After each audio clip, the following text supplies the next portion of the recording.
Bismillahirrahmanirrahim. Assalamualaikum warahmatullahi wabarakatuh. Yang terhormat Bapak Muhammad Julijanto, Sarjana Agama, Magister Agama, selaku dosen pengampu mata kuliah Sosiologi Hukum. Pada kesempatan kali ini, kami dari kelompok 9 yang beranggotakan yang pertama Faradila Mailani dengan nomor induk mahasiswa 202111169, kemudian saya sendiri Latifah Kusumawati dengan nomor induk mahasiswa 202111168, dan satu lagi rekan kami yang bernama Miladia Nur dengan nomor induk mahasiswa 202111166 akan menyampaikan review materi perkuliahan Sosiologi Hukum selama 1 semester ini. Ya, pembahasan yang pertama mengenai batasan sosiologi, sosiologi hukum, dan sosiologi hukum Islam. Pengertian sosiologi adalah hubungan dan pengaruh timbal balik antara aneka ragam gejala-gejala sosial. Sedangkan hukum itu merupakan seperangkat aturan yang telah ditetapkan dan disahkan oleh pemerintah guna mengatur perilaku masyarakatnya. Sehingga sosiologi hukum itu adalah suatu cabang ilmu pengetahuan yang mana mempelajari hubungan timbal balik antara hukum dengan gejala-gejala sosial lainnya. Sosiologi hukum Islam adalah suatu ilmu sosial yang menjelaskan mengenai adanya hubungan timbal balik antara perubahan sosial dengan penempatan hukum Islam. Dari definisi tersebut, kita tahu bahwa antara sosiologi, sosiologi hukum, dan sosiologi hukum Islam memiliki beberapa perbedaan, seperti perbedaan objek dan perbedaan karakteristik. Selanjutnya, mengenai hukum Islam dalam tarik-menarik antara wahyu dan akal, kesatuan dan keragaman, otoritarianisme dan liberalisme. Yang pertama, hukum Islam dalam tarik-menarik antara wahyu dan akal. Wahyu dan akal itu memiliki karakteristik yang berbeda. Wahyu itu adalah sumber hukum atau sumber tasyri'. Wahyu ini kebenarannya mutlak dan bersifat permanen. Sedangkan akal ini kebenarannya bersifat relatif. Akal tidak bisa menentukan kebenaran secara mandiri, karena akal ini memiliki keterbatasan dan dipengaruhi oleh hawa nafsu. Apabila terjadi pertentangan antara akal dan wahyu, maka akal harus tunduk kepada wahyu. Hukum Islam dalam tarik-menarik antara kesatuan dan keragaman. Sumber hukum Islam itu ada satu. Penafsiran dan pemahaman terhadap nas ini menyebabkan adanya suatu perbedaan. Kemudian timbullah beberapa aliran pemikiran atau biasa disebut aliran hukum. Oleh karena itu, semua ini harus diimbangi dengan adanya rasa toleransi. Selanjutnya, hukum Islam tarik-menarik antara otoritarianisme dan liberalisme. Otoritarianisme adalah faham yang mengabsahkan tindakan menggunakan kekuasaan Tuhan yang dilakukan oleh seseorang, kelompok, atau institusi untuk menyatakan bahwa pandangan keagamaannya itulah yang paling benar dan itulah yang sebenarnya dikehendaki oleh Tuhan. Sementara yang lain dianggap salah dan bukan kehendak Tuhan. Liberalisme diartikan sebagai kebebasan berpikir individu. Kebalikan dari otoritarianisme, liberalisme menolak adanya pembatasan, malah memberikan kebebasan kepada individu untuk melakukan sesuatu. Dalam hal ini, liberalisme berarti bebas melakukan penafsiran terhadap nas. Materi selanjutnya mengenai hukum Islam dalam tarik-menarik antara idealisme dan realisme, hukum dan moral, stabilitas dan perubahan. Yang pertama, idealisme dan realisme. Ideal itu berarti seharusnya. Sedangkan realisme itu dapat diartikan sebagai upaya melihat segala sesuatu sebagaimana adanya. Realisme ini dapat menjadi ancaman bagi idealisme hukum Islam itu sendiri. Karena pandangan idealisme, realitas itu harus tunduk kepada hukum. Sedangkan pandangan realisme, sebaliknya, hukumlah yang harus mengikuti realitas. Lanjut, hukum dan moral. Moral itu adalah ajaran tentang baik buruk suatu perbuatan atau perilaku. Hukum dan moral haruslah berdampingan, karena moral adalah pokok dari hukum itu sendiri. Hukum tanpa moral, kezoliman. Sedangkan moral tanpa hukum akan mengakibatkan anarki. Hukum Islam haruslah berjalan sesuai dengan prinsip-prinsip moralitas. Lanjut, stabilitas dan perubahan sosial. Stabilitas artinya kedamaian, ketentraman, keadilan, dan kesejahteraan. Teks atau nas Al-Quran dan hadis yang tetap, tidak bertambah dan tidak berkurang, menjadi sumber utama dalam menentukan hukum. Kemudian perubahan sosial. Perubahan masyarakat ini didahului perubahan hukum. Perubahan hukum tidaklah sama dengan yang diinginkan masyarakat.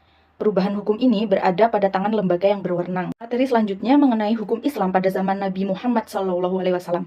Pada masa itu, kondisi masyarakat jahiliyah bersuku-suku, hidup berpindah-pindah, dan kepercayaannya politeisme. Mengenai ijtihad Nabi Muhammad SAW, pada masa itu, ketika umat Islam menjumpai suatu persoalan atau suatu permasalahan, dapat langsung ditanyakan kepada Nabi Muhammad SAW untuk memperoleh jawabannya.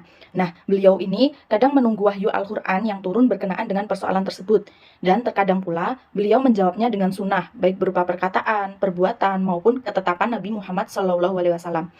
Adapun jawaban Nabi tersebut, itu pada hakikatnya tidaklah terlepas pada petunjuk Allah. Jadi Nabi tidak asal menjawab. Mengenai prinsip umum pembentukan hukum Islam, itu berangsur-angsur, menyedikitkan peraturan, mempermudah dan memperingan, dan membentuk hukum sejalan dengan kemaslahatan manusia. Hukum Islam pada masa sahabat. Pada masa sahabat ini dimulai sejak wafatnya Rasulullah SAW. Periode perkembangan ini disebabkan terjadinya penjelasan, pencerahan, dan penyempurnaan hukum Islam. Para sahabat Nabi yang memimpin umat Islam disebut dengan Khulafaur Rasyidin. Contoh beberapa ijtihad yang dilakukan oleh sahabat diantaranya memerangi orang yang tidak mau membayar zakat, ahli waris, hukuman diat karena pengampunan salah seorang wali, pernikahan wanita dalam masa iddah, dan lain-lain. Para sahabat Nabi yang melakukan ijtihad yaitu Abu Bakar, Umar bin Khattab, Zaid bin Thabit, Ubay bin Ka'ab, dan lain-lain. Kemudian hukum Islam pada masa tabi'id dan tabi'id tabi'in. Masa tabi'in adalah suatu masa sesudah sahabat, sedangkan tabi'id tabi'in adalah generasi setelah tabi'in. Berfaedah pengikut tabi'in adalah orang Islam, sahabat sepergaulan dengan para tabi'in dan tidak merasakan masa hidup sahabat Nabi. Salah satunya yaitu ijtihad pada masa Imam Maliki. Cara ijtihad Imam Maliki melalui langkah-langkah ijtihad sebagai berikut, yaitu mengambil dari Al-Quran, menggunakan zahir Al-Quran, yaitu lafaz-lafaz yang umum atau sunnah Nabi, menggunakan dalil Al-Quran, yaitu mafhum al-muwafaqah, menggunakan mafhum Al-Quran, yaitu mafhum al-mukhalafah, dan menggunakan tanbih Al-Quran atau memperhatikan ilat. Kemudian hukum Islam pada masa Imam Madhab. Madhab yaitu pola-pola pemahaman terhadap ajaran Islam. Pola pemahaman ini menggambarkan dari metode ijtihad yang terumuskan secara tersendiri melalui kaidah-kaidah usul fikih dan al-qawaidul al-fiqhiyah. Sistem bermadhab ini menjadi jalan untuk mewariskan ajaran Al-Quran dan As-Sunnah demi terawatnya kesucian agama. Hukum Islam bermula dari pendapat perseorangan terhadap pemahaman nas atau pendapat perseorangan tentang upaya penemuan hukum terhadap suatu kejadian yang ada. Lalu pendapat ini diikuti oleh orang lain atau murid yang jumlahnya banyak. Kemudian menjadi sebuah metode dalam pendapat yang dianggap yaitu madhab.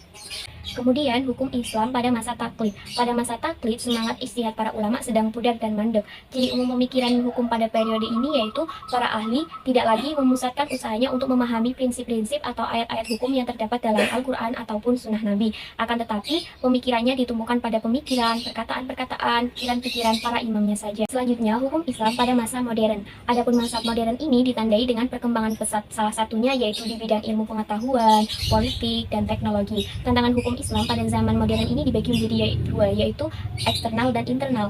Internal seperti hukum Islam bercampur baur dengan hukum adat setempat, belum adanya kepercayaan kepada penegak hukum, dan lain-lain. Sedangkan dua real eksternal yang dihadapi hukum Islam dalam perjalanan sejarahnya hingga saat ini, yaitu pandangan negatif dari sebagian orientasi tentang eksistensi hukum Islam dan munculnya berbagai masalah-masalah baru yang membutuhkan ketetapan hukum yang cepat dan tepat.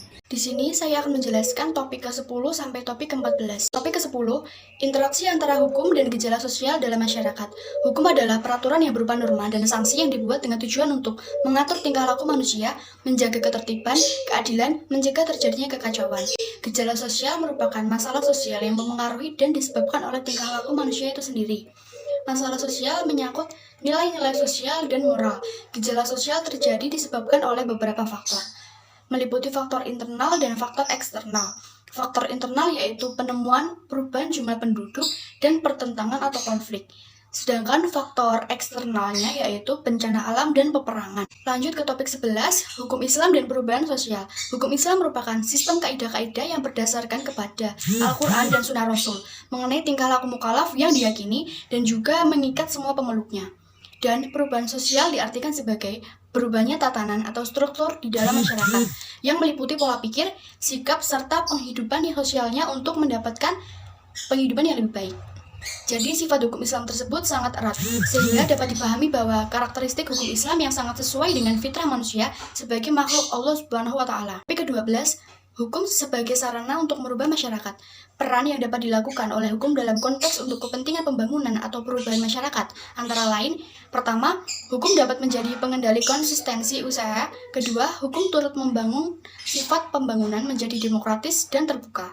Ketiga, hukum dapat menjadi sumber informasi dan pendidikan. Topik ke-13, faktor-faktor yang mempengaruhi keefektifan hukum dalam masyarakat, meliputi 1. Kaidah hukum, penegak hukum, sarana atau fasilitas, dan warga masyarakat. Kedua, usaha-usaha yang dapat dilakukan untuk meningkatkan kesadaran hukum, yakni dengan cara meningkatkan pengetahuan tentang hukum, mengasah, melakukan penataan, pengharapan, dan meningkatkan kesadaran hukum. Topik ke-14, pengaruh dan akibat perubahan masyarakat pada individu dan kelompok. Yaitu yang pertama, ilmu sosiologi banyak dipengaruhi oleh berbagai ilmu pengetahuan lainnya seperti biologi, geologi, dan lain-lain. Kedua, sebagai sarana social engineering, hukum merupakan suatu sarana yang ditujukan untuk mengubah perilakuan warga masyarakat. Baik, sekian yang dapat kami sampaikan. Semoga video ini bermanfaat untuk menambah pengetahuan kita semua. Kurang lebihnya kami mohon maaf. Billahi taufiq wal hidayah. Wassalamualaikum warahmatullahi wabarakatuh.